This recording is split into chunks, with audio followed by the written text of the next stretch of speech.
Bonjour et bienvenue à notre webinar.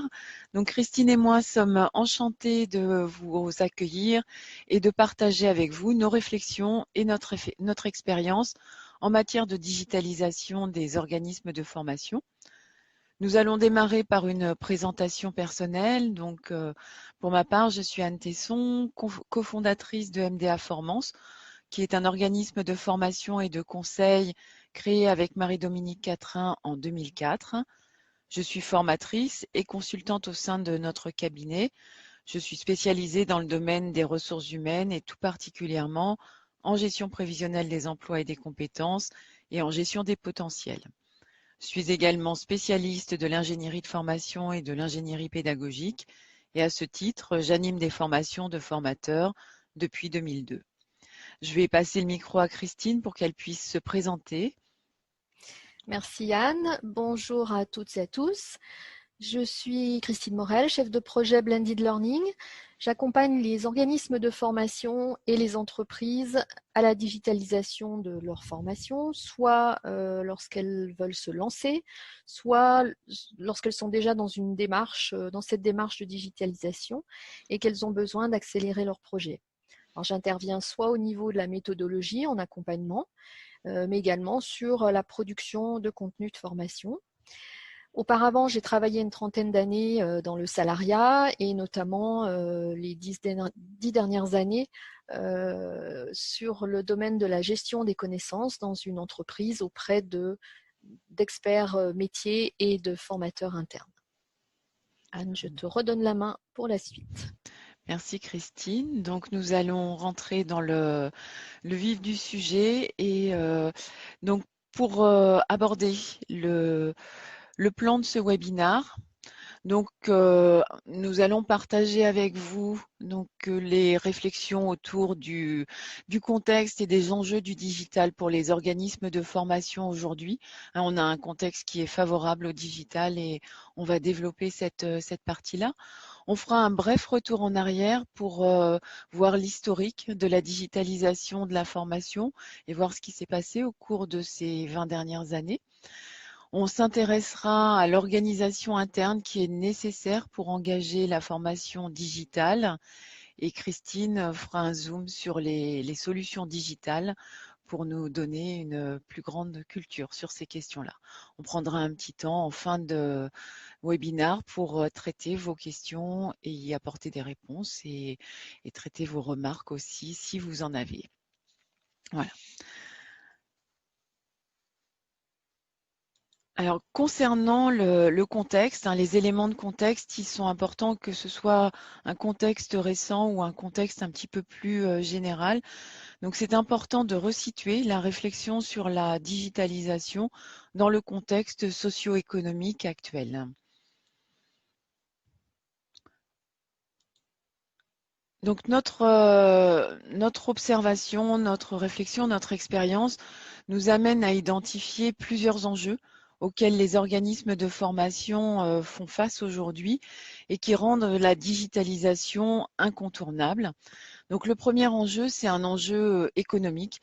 Le premier élément, c'est notamment celui qui concerne le financement de la formation et tout particulièrement avec la loi de septembre 2018 qui fait évoluer le financement de la formation et qui change les règles du jeu et notamment pour le financement des formations pour les entreprises de plus de 50 salariés. Et puis on a aussi une réflexion sur l'offre, hein, le marché de la digitalisation au niveau des organismes de formation qui est en pleine mutation avec une offre digitalisée qui augmente et des organismes qui se spécialisent dans ce domaine. Donc un enjeu fort pour les organismes de formation pour aller sur ces questions-là. Et puis des attentes du marché. Aujourd'hui, les acheteurs de formation, les entreprises, les OPCO sont en attente de leurs partenaires organismes de formation pour qu'ils produisent une offre de formation digitalisée. Alors ensuite, on a des enjeux qui sont des enjeux sociétaux. On a affaire à de nouvelles générations, particulièrement la génération Z, qui est née avec le digital et qui attend des solutions auxquelles elle a affaire, une proposition une offre digitalisée, particulièrement dans le domaine de la formation. Mais c'est vrai aussi pour les autres générations. On a les générations qui sont nées avant 1980, qui ont fait évoluer leurs pratiques, qui ont fait évoluer leurs relations au numérique et qui sont aujourd'hui en attente et qui sont autonomes dans l'utilisation du numérique et qui attendent des solutions dans ce domaine.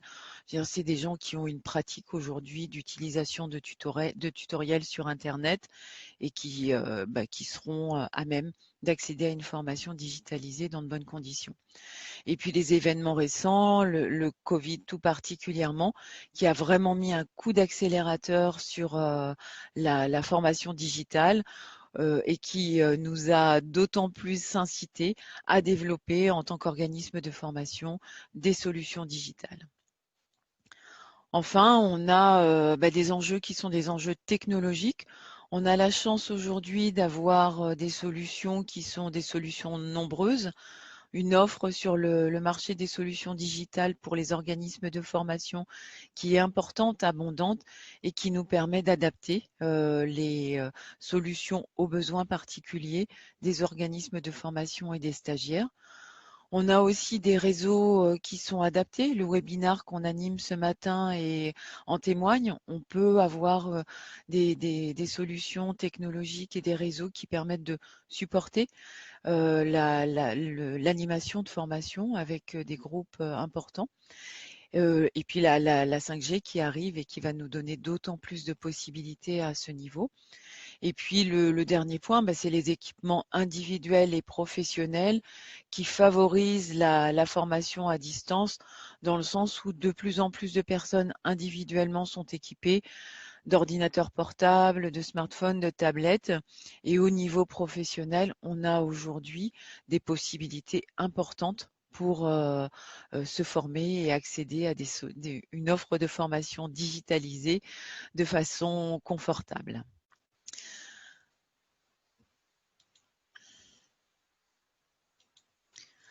Alors, quelques chiffres pour partager avec vous, compléter cette réflexion sur les enjeux. Donc, je partage avec vous une enquête, les résultats d'une enquête qui a été menée entre mars et août 2019 par le Forum des acteurs de la formation digitale, qui s'intéressait auprès d'un certain nombre d'acteurs. 400 personnes ont été sondées dans cette enquête aux pratiques numériques dans le domaine de la formation. Et donc, du point de vue des organismes de formation et du point de vue des entreprises. Donc, ce que l'on peut constater à travers ces deux schémas, pour le premier, notamment qui s'intéresse à la part du digital dans les achats de formation, c'est que pour 53% des entreprises aujourd'hui, la part du digital est inférieure à 20% dans leurs achats de formation. Ce qui signifie qu'il y a un attachement au présentiel qui reste fort, mais néanmoins, le constat que l'on peut faire, c'est que cette part, elle s'accroît régulièrement et elle s'accroît aussi par le fait de l'internalisation de la formation et de la digitalisation, notamment dans les grandes entreprises. Christine nous présentera un exemple tout à l'heure de digitalisation, de formation interne pour les entreprises. Concernant les organismes de formation, on est encore dans une offre qui reste limitée, puisque 55% des organismes de formation ont digitalisé moins de 15% de leur formation. Néanmoins, on a quand même 11% des organismes de formation qui ont digitalisé 75% au moins de leur offre de formation. Donc, ce qui veut dire qu'on a des organismes de formation qui se spécialisent en digitalisation et qu'on a une tendance lourde autour de ces questions.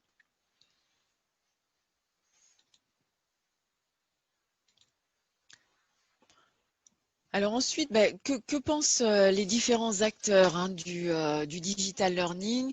Donc les différents acteurs qui ont été sondés dans le cadre de cette enquête sont les organismes de formation et les CFA, les OPCO, les entreprises et les organismes de conseil en formation et les agences de digitalisation. Alors, ce que l'on constate, c'est que les acteurs sondés s'accordent à penser que le digital est devenu important, incontournable dans l'offre de formation. Il est particulièrement jugé important par les entreprises et tout particulièrement les OPCO, qui sont les principaux financeurs de la formation aujourd'hui. Les organismes de formation sont un tout petit peu moins convaincus, notamment du fait que le digital favoriserait l'engagement des apprenants dans la formation. Mais néanmoins, c'est quand même une conviction partagée qu'aujourd'hui, le digital, de toute façon, est incontournable et qu'on est dans une adoption progressive du digital dans la formation. Donc, c'est un levier d'engagement des stagiaires dans la formation. Le digital renforcerait l'apprentissage par les différentes modalités qu'il propose et c'est de toute façon aujourd'hui un outil que l'on ne peut plus, dont on ne peut plus se passer dans le cadre de la formation. Alors maintenant, on va identifier en fait le processus et faire un rapide historique de l'évolution comment on est passé du présentiel au digital et comment le modèle pédagogique a évolué avec l'apparition du digital et les nouvelles possibilités que le digital nous offre. Donc je donne la parole à Christine pour nous présenter cette partie.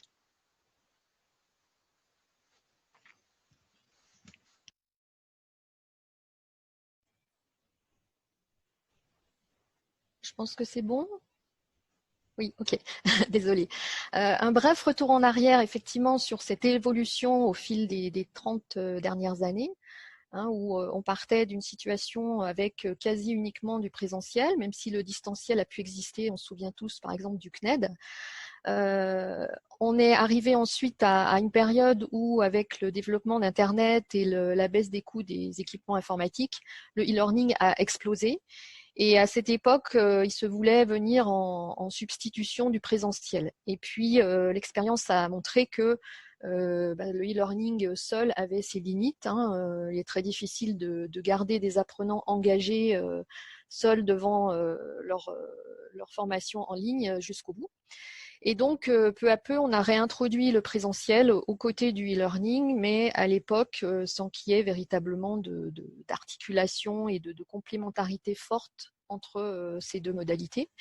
Et puis, peu à peu, on est arrivé à ce qu'on appelle le blended learning, donc ce mix de modalités présentielles, distancielles, qui permet dont l'idée est vraiment de développer des formations où on va rebondir sur ce qui a été vu en e-learning par l'apprenant de manière individuelle et autonome, et puis des situations en présentiel ou des regroupements avec à distance où on va venir renforcer ce qui avait été vu par l'apprenant au préalable.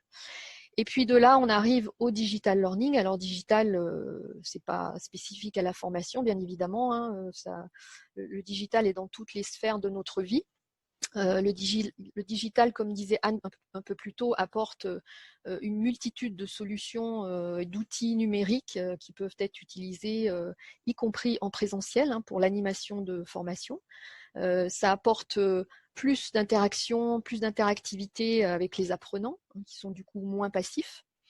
On peut digitaliser aussi, on l'oublie peut-être un peu, mais toute la partie administrative, la gestion administrative de la formation avec les convocations, les envois de notifications, les attestations. Enfin, le digital, eh bien, comme on le disait, c'est ce qu'on appelle ATAWAD, Anytime, Anywhere, Any Device. On peut accéder à sa formation partout, tout le temps, avec n'importe quel support, que ce soit le téléphone, la tablette, l'ordinateur. On a cette idée aussi d'activité synchrone ou asynchrone, donc où les apprenants et le formateur sont en même temps connectés ou ensemble dans une salle, et d'autres moments où ils ne sont pas ensemble. Donc la notion d'interactivité, on en a parlé.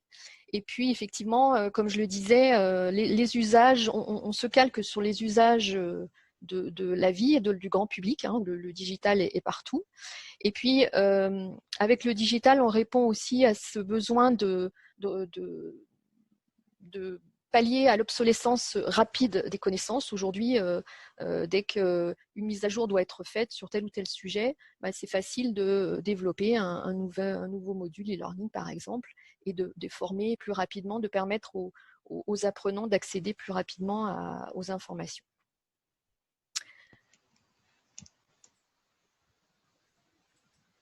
Alors, je vais repasser la parole à Anne pour aborder l'organisation interne, bien évidemment, qui est nécessaire pour engager cette formation digitale. Oui.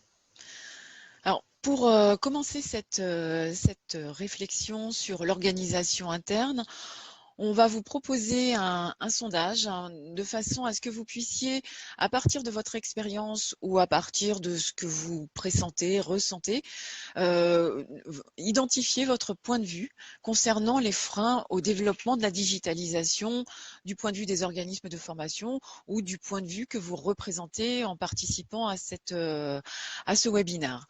Donc, je vais vous proposer un sondage donc, voilà, qui va s'afficher, au sein duquel on vous demande en fait quels sont les freins enfin, quel est selon vous, en tout cas, puisque vous n'avez qu'un choix possible, quel est selon vous le principal frein à la digitalisation pour les organismes de formation?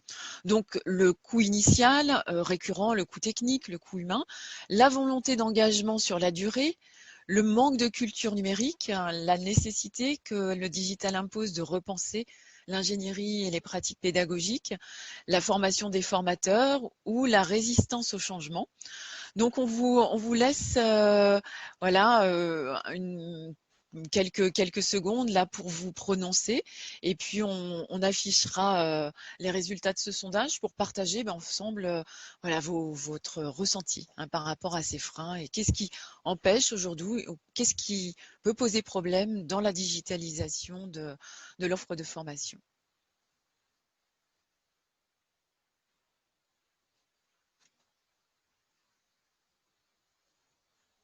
Hein.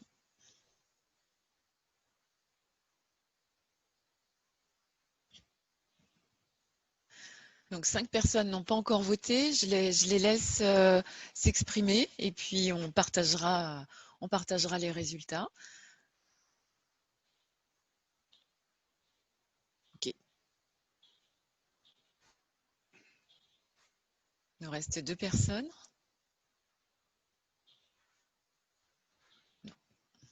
Bon, je mets 15 personnes sur 16. Est-ce que notre 16e participant s'exprime? Bon, je mets fin au sondage et donc pour partager donc les résultats, donc quels sont les éléments qui selon vous représentent les freins les plus importants? Donc ce qui arrive en priorité dans vos réponses, la nécessité de repenser l'ingénierie et les pratiques pédagogiques. On va partager avec vous là-dessus effectivement, c'est des éléments qui sont importants. En deuxième position, donc le coût initial, alors le coût économique, les coûts récurrents, puisqu'il faut revenir régulièrement sur les supports et les outils, le coût technique, le coût humain. Ensuite, la culture numérique qui est potentiellement insuffisante. Et puis, les formateurs, selon vous, sont prêts, puisque 0% sur ce point-là, et finalement assez peu de résistance au changement, 7% uniquement. Et puis peut-être un petit manque de volonté pour 13% de nos participants, un petit manque de volonté et d'engagement, et puis la motivation sur la durée. Donc merci beaucoup d'avoir partagé votre point de vue sur ces questions. Donc voilà, on va fermer ce sondage pour pouvoir passer donc à la suite de notre réflexion. Donc effectivement, si on a des freins au développement, on a aussi des opportunités qui sont associées. au développement de la digitalisation, ces opportunités, donc elles concernent tout particulièrement, on en parlait juste avant, le multimodal, donc qui semble pouvoir favoriser l'apprentissage et la mémorisation. Avec le multimodal, en fait, on se donne la possibilité d'activer différents leviers du processus cognitif, et donc on augmente la possibilité de la motivation du stagiaire, la possibilité de mémoriser. Donc on est aussi avec le digital dans des solutions qui sont beaucoup plus adaptatives et qui vont permettre davantage d'individualiser les parcours de formation. On évalue le stagiaire à l'entrée et on peut adapter, faire du sur-mesure avec les modules qu'on a digitalisés. On va aussi avoir des outils et des solutions technologiques qui nous permettent d'aller beaucoup plus loin aujourd'hui que ce qui était possible il y a quelques années en arrière. Et donc, on le verra avec les solutions dont Christine va nous parler, l'ensemble des possibilités dont on dispose. Et puis, le fait que la formation à distance, elle est une véritable opportunité pour les organismes de formation d'élargir leur public, de ne plus se limiter géographiquement et puis éventuellement aussi de limiter le poids carbone du déplacement des formateurs. Donc on voit qu'on a aussi au-delà des freins de nombreuses opportunités dans le cadre qui nous sont offertes par la digitalisation.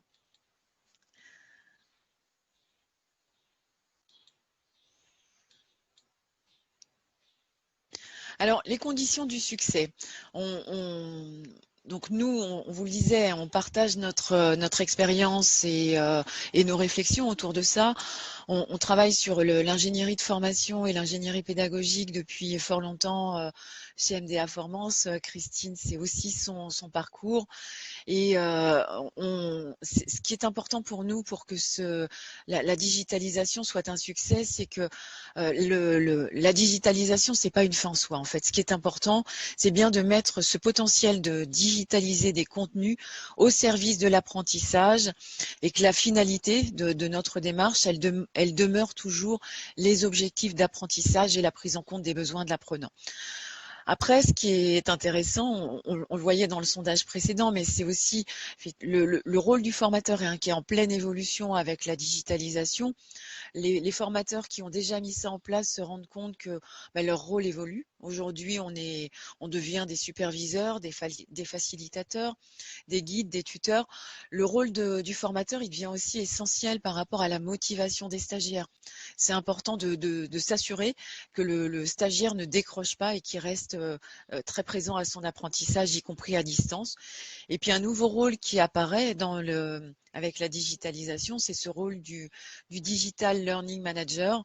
On va dire que c'est un peu notre ancien responsable pédagogique, mais avec un rôle augmenté par rapport à cette dimension stratégique que le digital prend dans les organismes de formation, et l'enjeu aussi d'une vision globale pour donner de la cohérence et bien pérenniser les solutions qui sont mises en place dans les organismes de formation.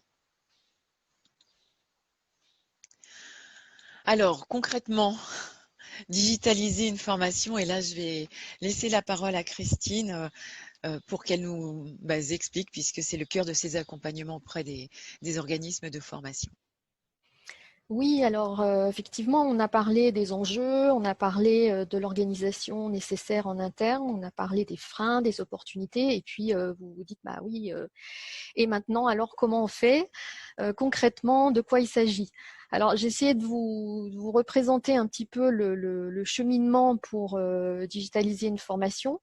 Je vais vous présenter ça en trois grandes phases, on va dire. Alors tout d'abord, évidemment, on commence par une phase d'analyse du besoin. On va se poser la question de, surtout si on démarre, par quelle formation on va démarrer, laquelle va-t-on digitaliser en premier. Donc, en général, on va plutôt s'appuyer sur une formation qu'on maîtrise bien, pour laquelle on a déjà une bonne expérience et des supports à disposition. Puis à partir de là, il va y avoir toute une phase de réflexion sur comment on va organiser notre dispositif, comment on va articuler les modalités présentielles, distancielles. Est-ce qu'on va prévoir un accompagnement individuel à distance, collectif, à quel rythme, et puis pour chacune des ressources, comment on va les dérouler, quels exercices, quel support, quel média. Donc, on va réfléchir aussi à l'organisation de la conception de ces ressources. Alors, soit on les a déjà en interne, c'est parfait, soit il y en a certaines qu'il va peut-être falloir développer. Et on va aussi se poser la question de est-ce que je peux tout faire en interne? Est-ce que je me débrouille avec ce que j'ai?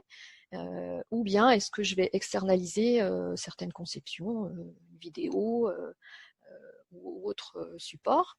Et puis ensuite, une fois qu'on a tout ça est prêt, on va créer effectivement les ressources qu'il y a à créer et on va les intégrer sur une plateforme. Dès lors qu'on envisage de proposer des modules e-learning, on va avoir besoin d'une plateforme pour les diffuser. Donc, ça ne s'arrête pas là, on n'est pas tout à fait prêt encore. On va réfléchir, Anne parlait tout à l'heure de ce rôle du formateur qui change, donc effectivement, on va réfléchir à quel tutorat, quel accompagnement on prévoit pour les apprenants, que ce soit, alors évidemment c'est c'est à renforcer davantage pour la partie à distance, comment on va accompagner nos apprenants tout au long de leur module e-learning, de quelle manière on va communiquer avec eux. Est-ce qu'on a bien prévu de leur donner toutes les informations, les consignes pour les exercices, les corrections aux exercices, ça c'est très important pour l'apprenant de comprendre pourquoi il a réussi ou pas à un exercice. Donc on va travailler tout cet aspect accompagnement, on va aussi travailler l'aspect communication, comment je communique autour de cette nouvelle formation, ce nouveau format de formation en interne à la fois et puis à l'externe vis-à-vis de mes clients, de mes apprenants. Il va aussi y avoir une phase de test, une fois qu'on a créé tous les supports sur une plateforme, on ne lance pas directement, on va avoir une période de test où on va faire des ajustements, on va se rendre compte qu'on a peut-être, on a oublié tel détail ou on a prévu trop ou pas assez de temps. Donc on va ajuster et une fois que tout ça est bien au point, là on va pouvoir déployer le dispositif de manière plus large. Alors toute cette démarche, elle se marie bien avec une approche en mode projet, puisqu'on va impliquer différentes personnes dans la construction de ce projet de construction d'une formation digitale. Donc, ça peut être les formateurs, effectivement, qui vont être concernés, à la fois pour les contenus et puis pour le tutorat. Ça peut être des experts dans un domaine ou un autre, ça peut être aussi des gens de la technique, puisqu'on va s'appuyer sur des outils numériques. Donc il faut aussi prévoir d'avoir le support nécessaire pour accompagner les apprenants et les formateurs. Et puis il y a ce point évidemment important de l'amélioration continue. On est dans un processus permanent, c'est-à-dire qu'on va déployer le dispositif, mais ensuite, on va encore apprendre, on va demander des feedbacks aux apprenants, aux formateurs, et on va probablement être amené à amener encore quelques ajustements au fil du temps, peut-être à ajouter un module e-learning parce qu'il y a une nouvelle information. Je pense par exemple à la certification Calliope. Imaginons que il y a une information nouvelle, on peut se dire tiens, là je vais créer un nouveau module de quelques pages pour permettre la mise à jour des informations sur ce sujet-là. Et je pense que Anne sera d'accord avec moi sur cet aspect qualité, qui fait écho justement à certaines obligations des organismes de formation. Tu veux compléter, Anne? Non, mais je pense que voilà, tu as bien décrit, tu as bien décrit le processus qu'on avait adopté pour travailler ensemble, sur lequel on reviendra un petit peu tout à l'heure. Je te laisse continuer, Christine. Alors pour continuer encore plus vers le concret, moi je vais partager avec vous 3 exemples d'accompagnement que j'ai eu l'occasion de faire. Le troisième est celui plus spécifiquement de MDA Formance, donc on le garde pour la fin. Je démarre par une expérience autour d'un parcours d'intégration des nouveaux arrivants, un parcours transverse pour une entreprise de 800 personnes qui avait déjà un parcours d'intégration mais qui souhaitait le retravailler et le rendre plus convivial et plus adapté à la situation. Donc, il y avait d'une part un développement de modules e-learning en interne qui existait, donc avec déjà des ressources pour le e-learning présente, et puis le souhait de conserver une session présentielle collective pour les nouveaux arrivants à organiser de manière régulière. Donc, ce parcours s'est finalement organisé avec 4 modules e-learning, 4 à 5 modules e-learning, 4 modules e-learning qui étaient à réaliser dans les premières semaines, notamment la sécurité, un module sur la présentation de la société, donc qui devait être réalisé dans la semaine qui suivait l'arrivée du nouvel arrivant. Et puis les autres dans les 2 semaines, et puis ensuite, au plus tard dans les 4 mois, la session collective qui était organisée en fonction des arrivées. Donc ma mission a consisté à accompagner ce projet-là, à travailler sur cette articulation, à travailler avec les intervenants habituels des différents services de l'entreprise qui jusque-là venaient lors de la session présentielle présenter chacun leur tour, leur diaporama. Donc on a aussi travaillé sur le fait de rendre cette session collective plus conviviale, plus dynamique. Donc il y a eu un retravail des supports de création d'activités un petit peu plus ludiques. Et puis, ça a été aussi l'occasion de mettre à jour les processus et les documents RH. En termes d'outils, donc l'entreprise était équipée de Storyline, avait une licence en interne. En termes de plateforme de diffusion de leur module e-learning, ils utilisaient RiseUp, qui est une entreprise locale, lyonnaise, si je ne me trompe. Ils avaient également une licence Klaxoon, alors vous avez certainement entendu parler de cet outil-là qui sert à faire des animations.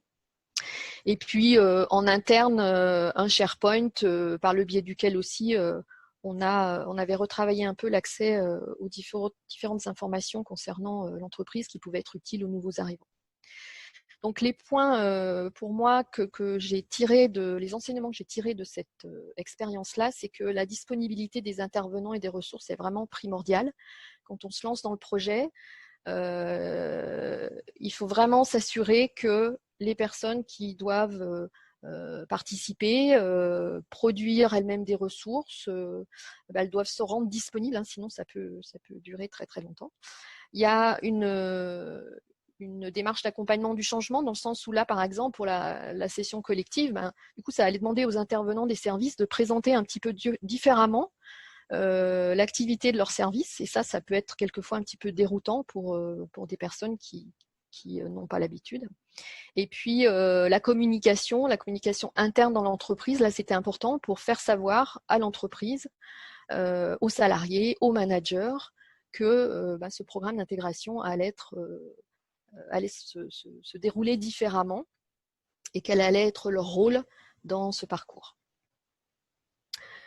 Deuxième exemple, alors là c'était plus restreint dans la mesure où il s'agissait de convertir des supports de formation présentielle en support pour le e-learning. Donc là il s'agit d'un grand groupe industriel qui a en interne de nombreuses formations techniques, métiers pour les salariés.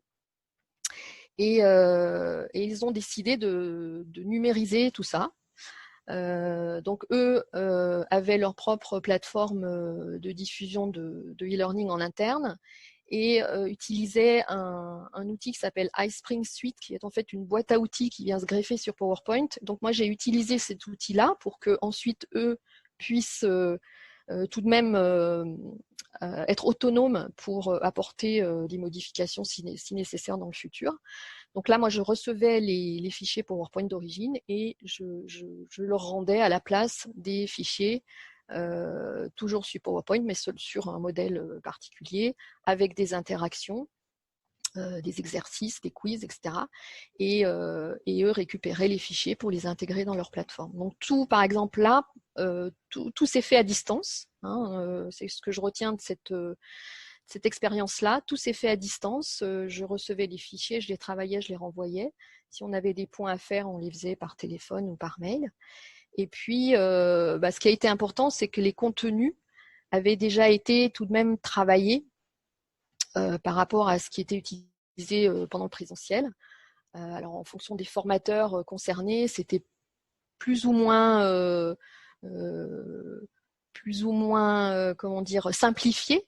Hein, et moi, il fallait que je prenne en compte le fait que ces contenus allaient être utilisés à distance uniquement et non plus en présentiel. Donc, évidemment, les commentaires d'un formateur en présentiel ne sont plus là en distanciel, sauf à y mettre de la voix, ce qui n'était pas le cas ici.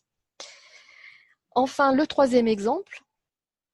Donc, comme je disais, le troisième exemple, c'est l'accompagnement que j'ai fait avec MDA Formance, avec l'objectif de transformer une formation initialement délivrée en 100% présentiel et en la passant au blended learning. Et là, je vais laisser Anne faire son retour sur cette expérience-là. Merci Christine. Donc effectivement, c'était intéressant pour nous de partager cette expérience concernant la digitalisation, notamment de la première formation qu'on a passée du présentiel au blended, hein, puisqu'on a fait le choix d'une formule blended learning. Donc on a vraiment travaillé en mode projet, c'est-à-dire qu'on s'est fait un macro-planning au démarrage du projet de façon à se donner un peu de visibilité sur ce que l'on allait faire. On a travaillé sur le parcours, l'articulation, qu'est-ce qui se fait en présentiel, qu'est-ce qui se fait à distance, le choix des contenus et des activités pédagogiques pour essayer de trouver le meilleur équilibre possible. Et puis après, c'est tout un travail sur le fait de retravailler tous les outils qu'on avait déjà avec la recréation de supports et d'exercices pour les adapter à une formation à distance. Et puis ce qui a aussi été assez, qui présente une forme de complexité, c'est le choix des outils, c'est-à-dire avec quel outil on travaille pour pouvoir mettre à disposition dans les meilleures conditions possibles les modules qui ont été digitalisés. Et puis avec Christine, ça a été, c'est vrai que ce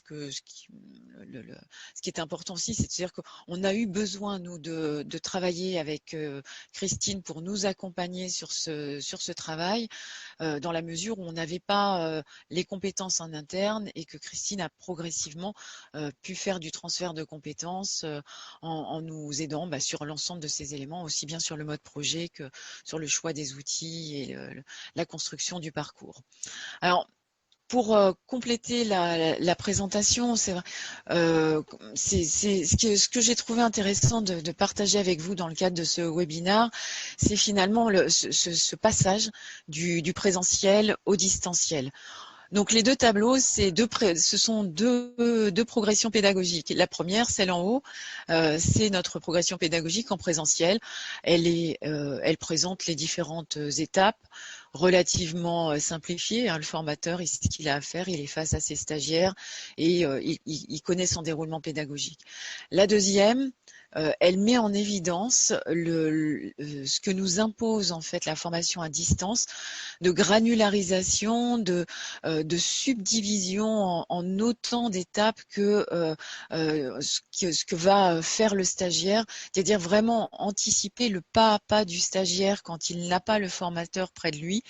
Et en fait, on rentre dans une démarche pédagogique qui est très, très découpée, très structurée, de façon à compenser l'absence du formateur et à permettre au stagiaire de pouvoir aborder son parcours de façon autonome, sans être perdu, et surtout en gardant, c'est un mot que j'utilisais tout à l'heure, mais que je reprends maintenant, en gardant la motivation pour pouvoir être à l'aise dans son parcours et garder la motivation tout au long de la formation, notamment dans la partie distante. Alors dans les outils qu'on a utilisés, Christine et moi on n'est pas ensemble, hein, donc on a utilisé un outil collaboratif qui est le Google Drive pour partager les documents. Donc on a utilisé, on avait des outils, des diaporamas PowerPoint qu'on a refait et sur lesquels on a remis de la voix pour les transformer à un moment en MP4. Et puis on a fait le choix d'un support, d'une plateforme qui s'appelle 360 Learning et qui est un outil qui nous a, en fait, qui répondait, en tout cas, dans ce qu'il permettait de faire en termes d'apprentissage et puis aussi en termes de coûts, qui répondait à nos exigences du moment. Donc, dans les points à retenir, une méthodologie qui est exigeante pour pouvoir faire ce travail. La granularisation, j'en parlais tout à l'heure, des tout petits grains qui permettent en plus éventuellement de réutiliser des contenus d'une formation à l'autre. Le mode projet qui est extrêmement important et le suivi, et notamment le suivi de notre chef de projet, Christine, à ce moment-là, pour nous rappeler qu'il fallait pas qu'on lâche l'affaire et qu'il fallait qu'on reste très présent à notre projet pour le faire avancer. L'appropriation des outils, petit à petit, c'est la culture qui change et les outils sont très différents quand on est dans le digital. Et petit à petit, on a vraiment un travail, nous, en tant que formateurs, d'appropriation de ces nouveaux outils. Et ce qu'on a gardé pour la fin, se voir plus loin, c'est de dire, et ça nous ramène à notre rôle de Digital Learning Manager dont on parlait tout à l'heure, c'est d'avoir une vision très globale de la digitalisation pour situer les modules qu'on est en train de digitaliser dans quelque chose de plus large et de penser à la réutilisation possible aussi des modules de formation. Donc voilà particulièrement les éléments que je voulais partager avec vous. Il y aurait bien d'autres choses à dire encore, mais je dirais dans les points les plus importants, c'était ces éléments-là qu'on voulait vous communiquer. Alors, je vais laisser la parole à Christine sur son expertise sur les solutions digitales. Alors, on va passer le sondage parce qu'on n'a pas vraiment le temps, donc je préfère que Christine ait vraiment le temps de partager son expertise sur ces solutions digitales et je lui laisse la parole. Alors effectivement, un bref panorama. Vous avez certainement déjà entendu un certain nombre de termes concernant les outils dont on se sert en formation, les outils digitaux. Alors, on a parlé déjà tout à l'heure de la digitalisation de la partie administrative de la formation. Donc ça, c'est une chose. On a ce qu'on appelle les LMS, Learning Management System, qui sont des outils qui vous permettent de diffuser la formation, qui vous permettent aussi de suivre la progression des apprenants, qui permettent aussi d'effectuer ce tutorat dont on parlait tout à l'heure, dans le rôle du formateur. On a des outils qu'on appelle LCMS, Learning Content Management System, qui, eux, vont vous aider à créer du contenu et à gérer vos contenus. Avec également des outils auteurs. Je citais tout à l'heure un outil que j'ai utilisé qui s'appelle iSpring, donc qui est typiquement un outil auteur qui permet de travailler sur les contenus eux-mêmes. Ensuite, vous avez tout un panel d'outils, de classes virtuelles, de réunions vidéo.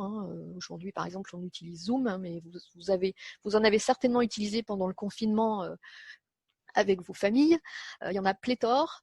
Et puis enfin, plus des outils d'animation qui peuvent être utilisés en présentiel également. Alors, je vous en affiche quelques-uns, évidemment, il y en a beaucoup d'autres. Certains vous diront quelque chose, d'autres moins. Vous avez des outils qui sont vraiment des outils assez sophistiqués qui ne conviendront peut-être pas à votre usage, d'autres plus légers. Moi, j'aime bien citer aussi quelques outils français et régionaux.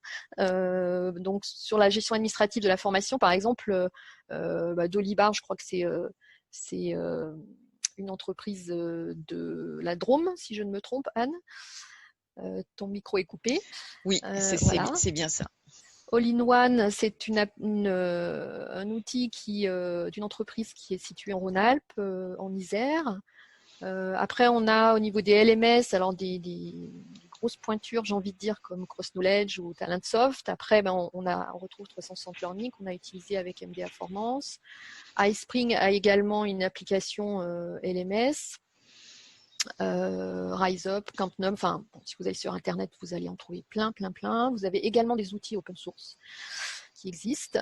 Côté LCMS, Storyline est assez connu. Captivate également. GoAnimate, Vyond sont des outils qui permettent de faire plus de la vidéo et des animations. Du côté des classes virtuelles, réunions vidéo, alors là, il y en a pléthore, Zoom, Whereby, GoToMeeting, Webex, avec des possibilités d'accès gratuit ou payant.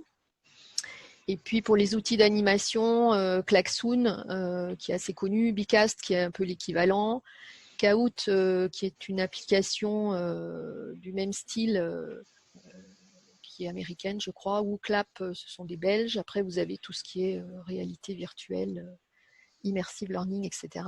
Ça ne manque pas.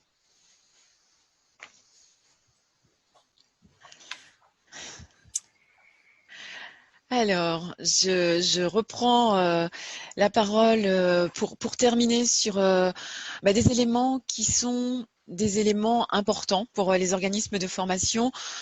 Pour ceux d'entre vous qui ont cette activité de formation, vous savez qu'on est soumis à des exigences importantes. On mobilise des fonds publics pour animer nos formations et pour financer nos formations.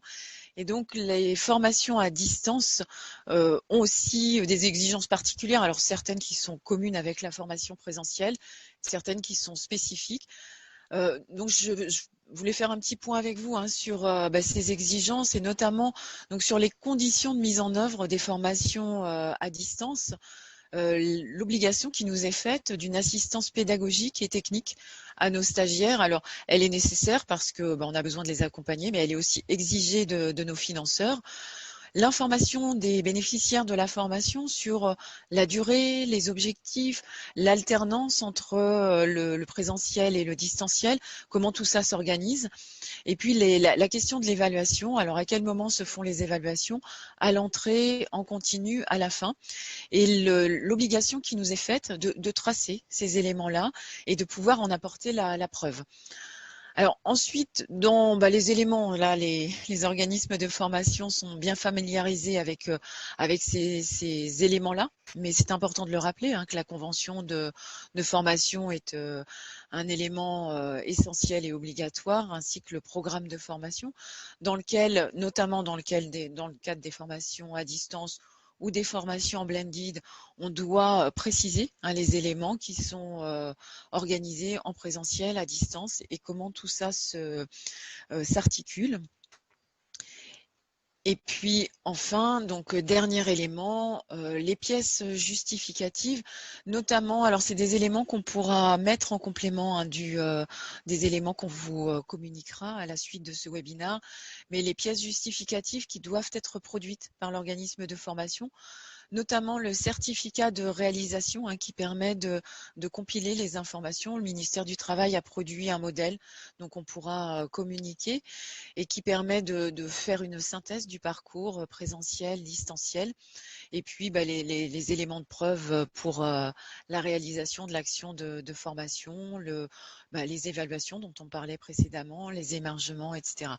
Donc c'est vrai qu'on fait ce petit point en fin de webinaire parce que c'est important d'avoir en tête que notre obligation administrative, elle reste extrêmement importante, que la formation soit en présentiel ou à distance, et elle a des nouvelles exigences avec le distanciel, parce que le problème qui se pose à nous, et nous c'est ce qu'on expérimente là, c'est comment on apporte la preuve, et notamment avec les outils avec lesquels on choisit de travailler, comment on apporte la preuve des temps de connexion, du travail qui a été réalisé par nos stagiaires. Et ça, quand on choisit une solution, ça fait partie des éléments qui doivent être importants dans le cahier des charges et le choix de l'outil avec lequel on va travailler. Donc voilà pour les informations importantes qu'on voulait partager avec vous.